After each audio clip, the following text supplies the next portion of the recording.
happen in Davao, that side of town, of that side of the country.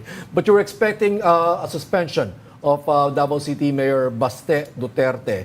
And now this is what Hindi ko alam na si Boy Abunda pala nasa politika na rin, ano?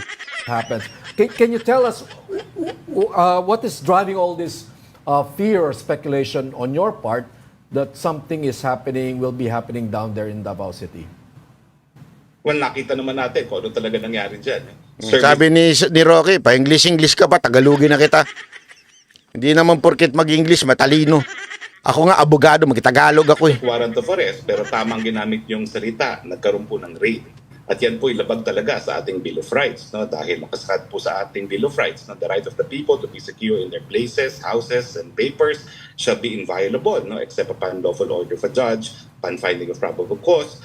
At bago mo pasukin, no, yung isang property, kinakailangan meron kang search warrant. At ang requirement pa nga, it must particularly describe the place to be searched and the items to be seized. No? So ngayon po ako nakakita na isang paglusob na para bagang of the same scale and scope na linusob ni Erap yung Kap Abubakar. And this is even reminiscent of what happened in Marawi. No? Hindi ko lang alam kung ilang batalyon talaga. Alam mo, kaya pala ng pulis na magkaganyan, ano?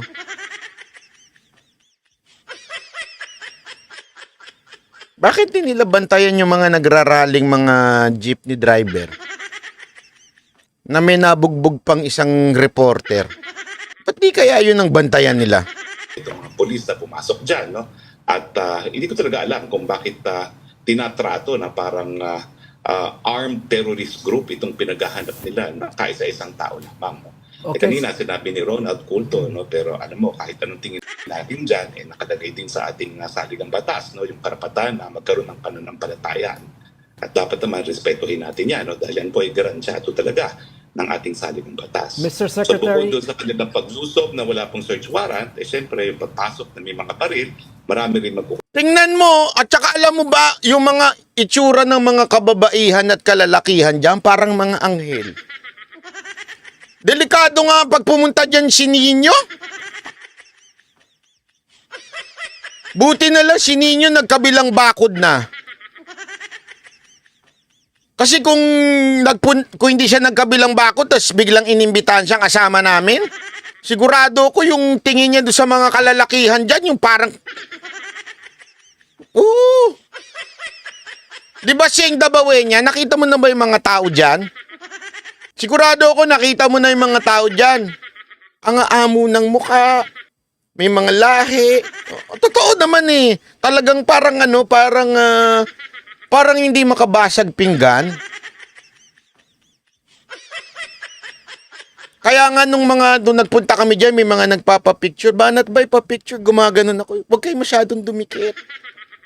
Temptasyon kayo, ganun. Ganun eh. Nag-iingat ba tayo? Pero kung siguro si Nino nandyan,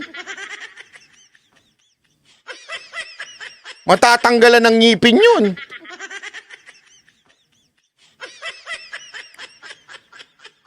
konsidera na yan po ay isang kumbaga form of disrespect, no, sa isang ginagalang na sanctuary na isang grupo na mayroong pananampalataya. No?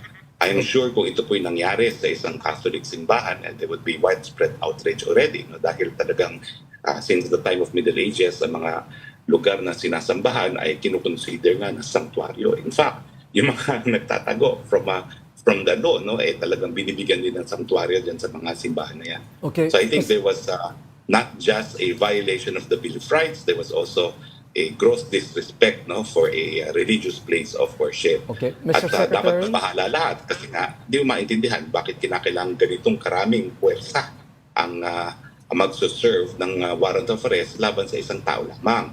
At saka, pansinin ninyo, 4 na lugar ang kanilang linusob. Ibig sabihin, hindi naman Tingnan mo, ang babata niya mga yan, oh.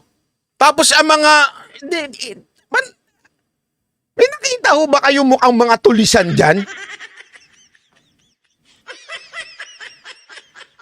Pag siguro nandiyan sila Boss Dada, sila Jay Guevara, yan, mukhang mga tulisan niya mga yan. Pero yung mga yan, ang babata niya, tas ang daladala ninyo, yung mga mahabang baril. nila alam kung nasan talaga yung huhulihin nila. So nagkaroon talaga sila ng parang fishing expedition, no? Dahil kung alam nila kung nasa inaarestuhin, isang lugar lang ang pinuntahan nila. No? Ito, 4 at the same time. So bukod pa po dyan sa nakikita ninyo, no, ang balita ko, meron pang 3 helicopter, meron pang mga speedboat na ginamit naman para doon sa isang lugar. Grabe, no? May helicopter pa. Nakita niyo yung parang parang gear. Alam mo yung parang alam mo yung pakiramdam noon na nagkakaroon ng kudita? Parang ganun eh. Bakit kaya may helicopter?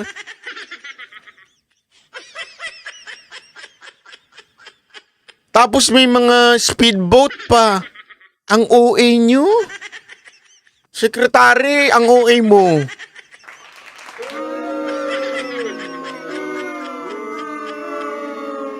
Sir Secretary. Island. O hindi lang po ito overkill para na itong use of force talaga. Okay. No? Just Mr. to- Secretary, O yan, may sniper pa. wouldn't all this be avoided if Mr. Yan, yung mga hirit na mga tanso. Would this be avoided when kung wala daw, hindi nagtatago si Kibuloy? Tingnan nyo sagot ni Roque. Kibuloy or Pastor Kibuloy would simply face the court? Hindi ko po alam kung anong sagot dyan. Ang sinasabi. Gago! Bakit kasi siya ang tatanungin mo? Di naman siya abogado ni Pastor Kibuloy. Hindi, totoo naman eh. Bakit? Kasi yung pinupunto nila dyan, eto kasi yung mali nilang pananaw na gusto kong basagin, ha? Ang pananaw nila, kasalanan nyo naman kaya namin ginawa yan. Parang ganun ang dating. Parang ganun eh. Kasalanan ninyo kaya kayo ginanyan ng pulis kasi hindi nyo ilabas si Kibuloy. So ibig sabihin, pwede ka na palang gumawa ng illegal porket yung tao hindi nagpapakita, ganon? Sino sa inyo ngayon ang parang umaasal terorista? Kung pinagbibintangan nyo yung mama, tama mali. Kahit ba sabihin nating nagtatago yung mama, hindi ibig sabihin gagawa na kayo ng illegal na bagay in a way pagka magsuserve kayo ng warrant. Kailangan, hindi kasi nagtatago siya kaya kailangan namin lumusob ng isang kaderba. Hindi ganun yun.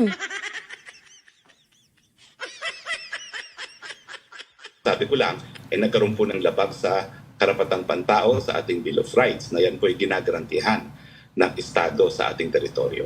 Attorney, nabanggit mo Attorney, yung kwan eh. search, yung arrest warrant ba, can it serve as a basis for requesting for a search warrant sa lahat ng premises ni Apollo Kibuloy and including the compound of his religious group? Sinabi nyo na nga, religious group yan, may mga karapatan yan, being a religious organization. Yung arrest warrant ba sa kanya pwede yung basis? Kung sakali na eto, nakita ng gobyerno hindi natuloy, walang nangyari sa raid. Sigurado ako. Leonor, Sini, so anong plano nila kung nandun si Pastor? Pabarilin nila kasi may mga sniper silang kasama. Hindi ko nga alam eh. Yun na nga eh, bakit may sniper? Ano? Hindi, alam mo, kasi sinabi nga ni Attorney Trixie, they have to justify the force. Yung puwersa na pinadala nila, they have to justify it. Pag nagdemanda ang KOJC na bakit ganun kabrutal yung ginawa nilang, ganun ka-OA yung ginawa nilang pagsiserve ng warrant. Ulitin natin ha, serve ng warrant ito ha. Magkaiba ho yung search warrant sa arrest warrant. Arrest warrant po ito.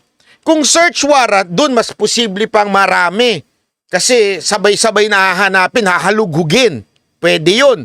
Kaya lang hindi ho search warrant ito. Arrest warrant lang ito. Ibig sabihin, magbibigay lang arrestuin ka. O ito, isi-serve sa iyo, ito yung warrant mo. Arrestuin nga namin, meron kang karapatang magganto ganin yan. O, ganun. Ngayon, yung paggamit ng puwersa, is it not necessary? Sabi nga ni Attorney Trixie at ng ilang abogado, necessary naman yan. Depende kung ano yung intel na nakuha ninyo. Ang sinasabi nga dito paulit-ulit, this is not the first time na nangyari na iserve ang warrant. And wala namang nangyaring pagpalag. Ibig sabihin, there is no history of being violent sa grupo ng KOJC. Kung meron, that's the time na magpadala kayo ng isang batalyon kung gusto ninyo. Eh wala. Pangalawa, you all know that lahat ng baril dyan isinurrender na. As a matter of fact, kasama pa nga yung mga kapulisan nung sinurrender yan di ba? So ibig sabihin nun, there were no intention at all na pigilan, manggulo, maging violente ang KOJC. So ano ang basihan ninyo? Bakit may sniper? Bakit may helicopter? Bakit nyo kailangang gibain? Ano ang basihan ninyo? Yun ang kailangan nilang i-justify ngayon sa korte. Maghahanap yan ng search warrant. Pwede bang gawing basis yun na meron kami arrest warrant, we have to serve and we need the search? Ang nangyari nga po, meron silang lawful arrest warrant at nagkaroon ng incidental search na pinagbabawal. Baliktad po kapag meron kang lawful search warrant, pwede kang magkaroon ng incidental arrest kasi meron naman talaga tayong sitwasyon na merong warrantless arrest. Pero never pong pinapayagan ang incidental search as a consequence for lawful warrant of arrest. Ulitin natin yan, napaka-importante niyan sa batas. Sinasabi yung pag ikaw binigyan ka ng search warrant, nagpunta, sinearch, may nakitang wanted, pwedeng arestuhin. Okay. May nakitang hinahanap ng batas, habang may search warrant, pwedeng arestuhin. Pero hindi pwede yung kabaligtaran. Arrest warrant, isa-serve mo, tapos isa-search mo. Hindi pa pwedeng ganun. Kasi ang purpose mo lang, iserve lang talaga yung arrest warrant. Hindi ka pwedeng maghalughog. Kaya nga kailangan, alam mo kung nasaan yung taong ipagsisilbihan mo ng arrest warrant. Hindi pa pwedeng, hindi ka sigurado. Or more or less, sabi nga, kailangan man lang may probable cause ka na, nandito siya kasi may nakakita, may intel na nakakita, labas-pasok siya. Hindi As a matter of fact, sabay-sabay nilang hinalughog yung buong lugar, pati dun sa ibang lugar ng KOJC. Ibig sabihin, wala silang idea kung asan si pastor. Walang may idea. Basta lang sila nagpunta doon na full batalyon, ilang batalyon dinala doon, nilusob. Mali yun. Yun yung sinasabing mali. Bawal na bawal. Pwede sila mag-request based on the arrest warrant. Ngayong nangyari na to afterwards. Hindi ko po alam kung anong hahanapin nila doon. Kasi ang hinahanap naman nila tao talaga So, ang search warrant naman po is not applicable pag taong hinaharap. Okay. Kapag meron lang talagang krimen na sa tingin nila ay nagaganap at meron mga instrumento, mga bagay-bagay, ebidensya na magpapatunay ng krimen na yon, dyan po papasok ang search warrant. Attorney, question from a non-lawyer. Obviously, I'm not a lawyer, but a very simple question lamang. Does that mean that arrest warrants can only be served in public? Kasi, if a person is in his house and there's an arrest warrant, can the police try to get into the house to arrest a person? Or does that mean that arrest warrants can only be served in a public place kung naglalakad siya o kumakain siya sa restaurant and so on down the line? How does that work? Well, alam niyo po, depende talaga yan sa sitwasyon. No? Pero ang general rule po, iba yung proteksyon na ibinibigay natin sa mga tahanan o sa mga propiedad. At iba rin yung karapatan ng mga alagad ng batas na arestuhin ng isang tao. Ang arrest warrant, ang service po dyan, dapat alam mo kung nasan yung tao at huhulihin mo. Pero hindi po talaga lisensya yan para pumasok at hanapin yung taong wanted. Kasi pag nangyari po yan, baka mamaya pati yung bahay ni Presidente Duterte pasukin dahil matalik na kaibigan ni Kibuloy at mayroong search warrant, so pwede sila pumasok. Nagigets ninyo, hindi pwede yung ganun. Kaya kailangan talaga, may idea, may intel na nandito si Kasi yun, lahat na lang ng kaibigan ni Kibuloy pupuntahan. Huli namin dyan si Kibuloy, hanapin namin dyan. Paano na yung privacy nung iba? Diba? Paano kung sabihin, kayo, vlogger kayo ni Kibuloy, puntaan namin kayo, hanapin namin sa bahay nyo. Hindi pwedeng ganun. Kailangan sigurado kayo. At una-una, kung palpak yung intel nyo dati, ay malamang sa malamang, palpak talaga. Sa tahanan. No? So that is my answer po, no? In the first place, that is yung authorizes you kung makita mo na hulihin. Pero hindi po yan authority para pumasok at hanapin. hindi po talaga, otherwise mawawala yung proteksyon na binibigay ng saligang batas doon sa ating mga tahanan at iba pang mga lugar. Attorney, nabanggit mo kanina na itong raid ay parang yung paglusob ni ERAP dun sa Camp Abubacar at saka yung offensive sa Marawi. Hindi ba sobra namang stretch yun? I was in Cotabato nung nilusob ni ERAP yung Camp Abubacar. It was almost a total war. Daming casualty, may mga tangke, may mga helicopter gunships. Yung Marawi, siege wasak yung buong Marawi. No? Talagang dinurog. At saka di ba spokesperson ka nun nung nilusob yung Marawi? Oo, you're taking me literally, Ronald. Kaya nung sinabi mo kanina na kulto sila, no? At actually, ang pagtawag mong kulto sa kanila already violates their guaranteed right to believe, no? Pero ang aking punto, isang taong hinahanap, how does that justify a minimum battalion? Oh. Dahil si Yamas, alam mo namang dilawan yan. So sinasabi niya, di ba, masyado na exaggerated yung style ng sinasabi mo doon kay ERAP at saka doon sa Marawi. May mga tangke doon. Sinasabi ni Roque, ang punto kasi dito, yung bang isang tao lang yung hahanapin mo o ilang tao lang na hindi naman war merong history ng pagiging pumapalag, lumalaban, nagiging violent. Wala namang history si Pastor Kibuloy ng ganun. Kaya OA o overkill yung ginawang panguhuli, supposedly. Yun yung punto ni Roque. Eto namang isa, talagang literal niyang ininterpret yung sinabi ni Roque. Sa bagay, si Llamas, alam mo namang ano yan panahon ni Pino yan, talaga nga namang ano yan. Hindi ako, nagtatanong lang ako, Llamas Ako may tatanong lang sa'yo. Kamusta mo naman ako kay Ontiveros? Para i-serve yung warrant of arrest. So sa akin po, wala talagang legal na basihan yung ganyang katinding paggamit ng dahas para isipin lamang ang warrant of arrest sa isang tao. At isipin nyo na lang, kapag yan ay palalampasin natin, lahat po tayo, mawawalan tayo ng konsepto ng seguridad sa ating mga pamamahay. Dahil pag meron tayo warrant of arrest, isang batalyon po pwede nang gusupin. So ang sinasabi ko lang po, ang garantiya ng ating saligang batas ay narariyan dahil yan po ay garantiya sa lahat ng mamamayan. Attorney, are you Attorney, expecting... non-lawyer din ako Dadagdagan ko lang yon. So, hindi, kailangan, you're saying na kailangan specific yung address dun sa arrest warrant and you cannot serve it kung Hindi po.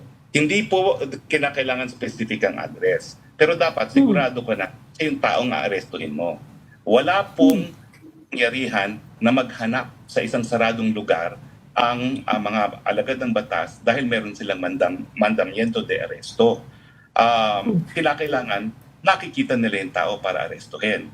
Pwede po yan, siguro sa public places, pwede naman yan kung may nakakita nandun sa lugar, pwedeng pasukin. Pero dapat meron ng sighting. Ang problema po, kung talagang kukonsintihin natin itong nangyari, tignan ninyo, batalyon ang pinadala, hinahanap ang buong lugar, wala namang nahanap, tapos meron pang mga balita na meron pang pag-aresto. Yung pong doon sa Prayer Mountain na tinatawag, pati ang gate sinira. Wala pong karapatan ng alagad ng batas na pati gate sisirain. Kung ayaw kang papasukin, wala kang magagawa. Dahil hindi ka naman sigurado na nandun sa loob yung tao na huhulihin mo. Kung palulusutin po natin to, nakawala na po tayong sense of security sa ating mga pamamahay. Grabe, no? Yan yung kaya double standard tong mga ilang kababayan natin. Nagagalit sila doon sa Tokhang. Di ba yun sa Tokhang? Yun nga, kinakatok pa Kinakatok. Yung ganito. Nagagalit sila, di ba? Kesyo, human rights. Hindi naman pinipuwersa yun. Napasukin. Iba ho yung Tokhang na yun Yung tipong tatanungin, ano ba, ganun lang. Ngayon, dun pumapalag. Nagagalit sila ngayon. Ito, isang buong batalyon. Puwersang pumasok Kaya nga tayo may batas na hindi pwede yung basta-bastang ganyan. Kasi sino magdidesisyon? Sige nga tanungin ko kayo.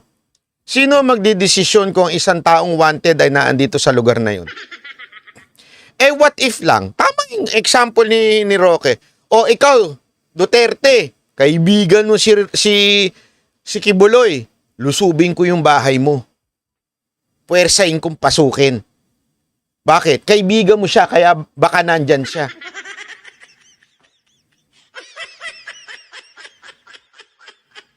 So lahat na lang ng kaibigan buti na lang, hindi ko naging kaibigan na kaibigan yan. Nakakilala, isang beses ko lang nakausap ng personal. Pero isipin mo yun, kung naging kaibigan mo, lahat na lang ng tao na kaibigan niya pwedeng pasukin at sabihin, hanapin namin dyan si Kibuloy, baka tinatago mo. Hindi, kung gano'n ang batas, edi patay tayong lahat dito. Mag-iimbento na lang na mag-iimbento yung mga kapulisan. O, baka naandyan si Kibuloy kasi kaibigan mo yan, kasi ganito mo yan.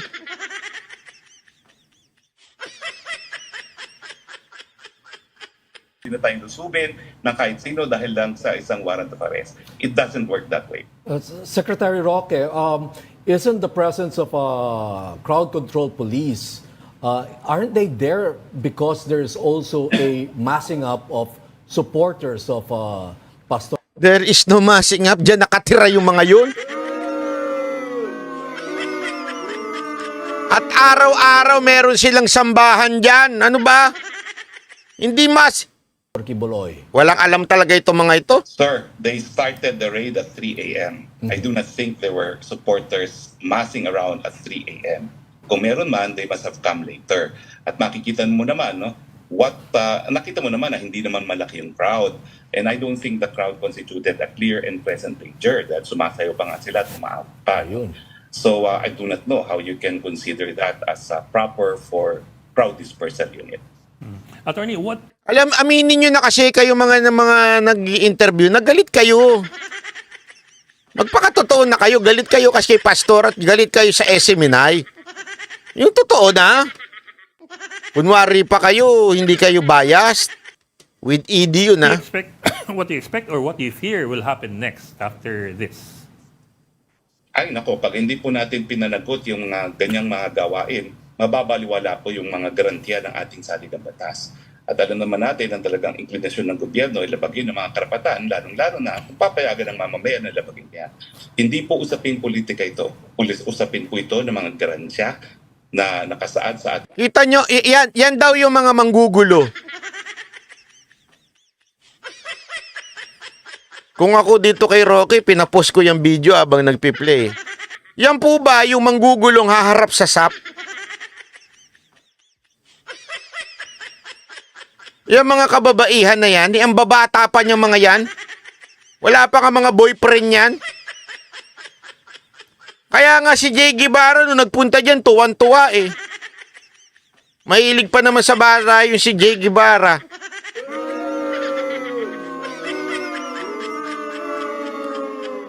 Pinakamataas na batas at ang sa akin lamang, patupad ang batas pero dapat sundin po yung karapatan na nakasaad sa saligang batas. So, attorney, may plano kayo magsampa ng kaso? Hindi naman po ako abogado nila. No? I represent the journalist of SMNI on challenging yung pag-revoke ng Trump. Ano ba kayong klaseng mga Galing-galingan lang kayo eh. Yung tanong ni Llamas, wala kayong plano magdemanda. Bakit? Hindi naman ako ang abogado ng KOJC Gago! Yan ang mga alam mo talagang galit lang. Galit lang sa SMNI, galit lang sa sino mang nagtatanggol sa KOJC.